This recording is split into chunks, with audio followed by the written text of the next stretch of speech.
No. So yeah, man, that's what's up. But if we're saying with the rap isn't like a young man's sport. A lot of people are just like pressured to now jump on trends and all that. So Yeah, it's but more from a financial yeah, standpoint it's where more people. nowadays. It's more on a financial standpoint because if you look at where hip hop began, Hmm. they were like kids who were in their 20s who were looking for a way out of crack. Yeah. So when they got the bag and they were enjoying the lifestyle, Hmm. then some of them were fading, All but right. some of them kept maintaining and broke into different avenues. Hmm. So a lot of people then thought, it's just a young man's sport. You get your bag when you're still Hmm. young. But Yeah. now we have the likes of another Jay-Z, your Dr. Dre's, your Diddy's, who have branched off from making music. They still make music, but nowadays they are making music because Hmm. they had the passion for music. Hmm. It's quite different from a young cat who's going to jump in the game Hmm. only for the sake of, okay, I'm gonna catch a trend. I'm gonna make sure I do the The best little within the pumps. age, the best within my age, and Yeah. then just dip. Hmm. Because even if you look at it, even Five Dog, bro, Five Dog, rest in peace to Five Dog. Even Five Dog, when he wasn't with Tribe, he dropped a solo album, but that solo album didn't push well. Hmm. But he was working with ESPN, if I'm not mistaken, Hmm. and they were also doing like reunion concerts with Hmm. QT. So he was still in that music sense. And when he started, when they were working on the final Tribe album, Hmm. he was also doing other collaborations as Hmm. well. So it's not really a young man's sport. It's Hmm. only that the issue is Hmm. people nowadays we are now focusing on we need to get this, we need to get that, we need to get this. But my real life situations could be like you're also thinking could you want to start a family. You're also thinking could you want to do this. So maybe it's more of like a Yeah. societal level of pressure. Most definitely the societal level of pressure, Mm. especially if it's Zim wise, bro. Mm. If it's Zim wise, my one. Oh, I, Because right now you can be recording, but the first thing, especially if you're an artist who doesn't have like studio equipment, you're mm. gonna have to think, okay, where am I gonna get the money to record? If Mm. you don't make beats for yourself, it's now a double A budget. double budget. If you Yeah. don't do artwork, Yeah. it's another as well. If you don't have a camera to shoot videos for yourself, it's another. So those are not the grind is something else. But there's something that I've noticed, especially like with rap these days. Niggas are not only relying on rap for their Mm. bag. Mm. Did you see this other rap radio interview where Rock Marciano was saying streaming when he uploads albums to streaming sites like Apple and stuff like that, that's Sneakerbox money. And the sneaker box. Yeah, Yeah. right. A dude uploads his album, he sells it for like $30. Yeah. His community buys, he gets the guap, Uh-huh. then he just uploads like on iTunes or Yeah. for some other coins. Obviously, Yeah. if you play Super So Mario, you're it's gonna just make like coins. residual. It's just like Yeah, Kayang.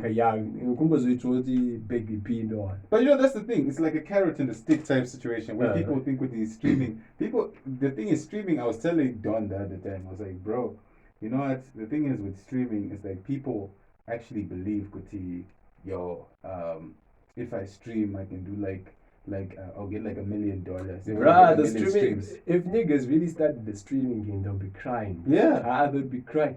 Then they'll start sitting down and having discussions with Buddy Beats on how to like improve service or oils. You know what I mean? I remember the other time I was complaining on Twitter that no guys, our online streaming services can actually let's actually get those up and running. Because imagine if you're uploading streaming sites with third-party distributors. Imagine you're going to be having like three accounts with tracks on it. Then you now have to holla, and in Zim you can't even register. You can't even register on Spotify as an artist. Some cats are having people who want to do that outside Zim. So instead of us going through all that hassle, we need those niggas who are studying code and everything like that to be coming up with those streaming platforms. But now the issue that comes back is the financial grind. Yeah. It becomes finances. And to be honest, that technique here, Rocky, do Mm. you know fun? Very practical. Which In a one? third world setting, Yeah. build your community, Mhm. sell your product, Exactly. Then put like iTunes and Spotify as just like an extra thing. Yeah. Because at the end of the day, we're playing different. It's a different levels of playing. Because in America, the same way when they VLC, when they all these media players, the same way they treat Spotify. It's a Exactly. part of their life. Yeah, and now, they can actually afford that. Yeah. Because I'm actually thinking, even in Zim, if we release product, how many cats are gonna be? Yeah, people can afford to get what they want. But then, in one of our discussions with Wise was actually saying, yeah, we have people who like the urban culture, but the music really is not resonating with them. Yeah.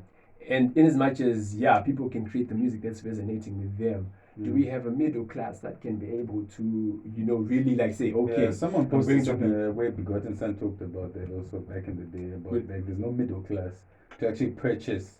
Because when you even go to like music stores, you can't even find CDs.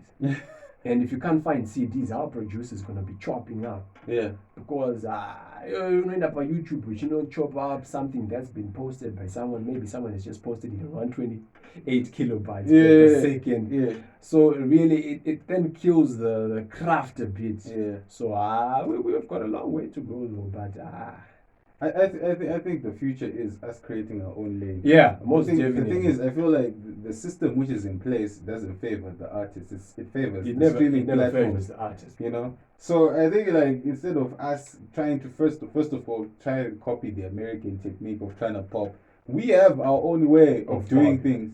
Like if you look at Amapiano and dancehall, bro, that's the most practical way of getting your music to the people and creating a sustainable economy. The funny part is when I was just studying how like house came to gain notoriety in SA. Those guys were sending music to combis, bro.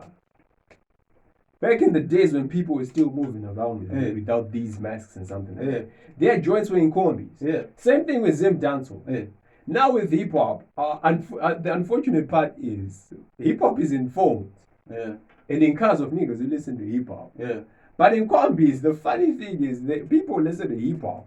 Yeah. But you'll be listening to either the SA cats or the Nigerian cats or the American cats. Yeah. Then I always wonder, but you guys got they're local guys, they're guys who rap, who are in your hood, who actually jump in your combis. But why isn't there like anything that's being played? But creating, and also it depends with the individual's vision for the music. Because nowadays I've been getting to sit down and asking myself and other niggas who make beats that, yo, bro, where do you see yourself in the game? Where do you see yourself? What are you trying to do? What are you trying to do? Because we should be past the level, man, of just sitting down writing bars. It has to mean something bigger. Exactly. It has to fit the bigger picture. What do you stand for? Yeah, most definitely. And what truth do you stand for? Yeah, man. That was like a TED talk, bro. Let's get back to the session.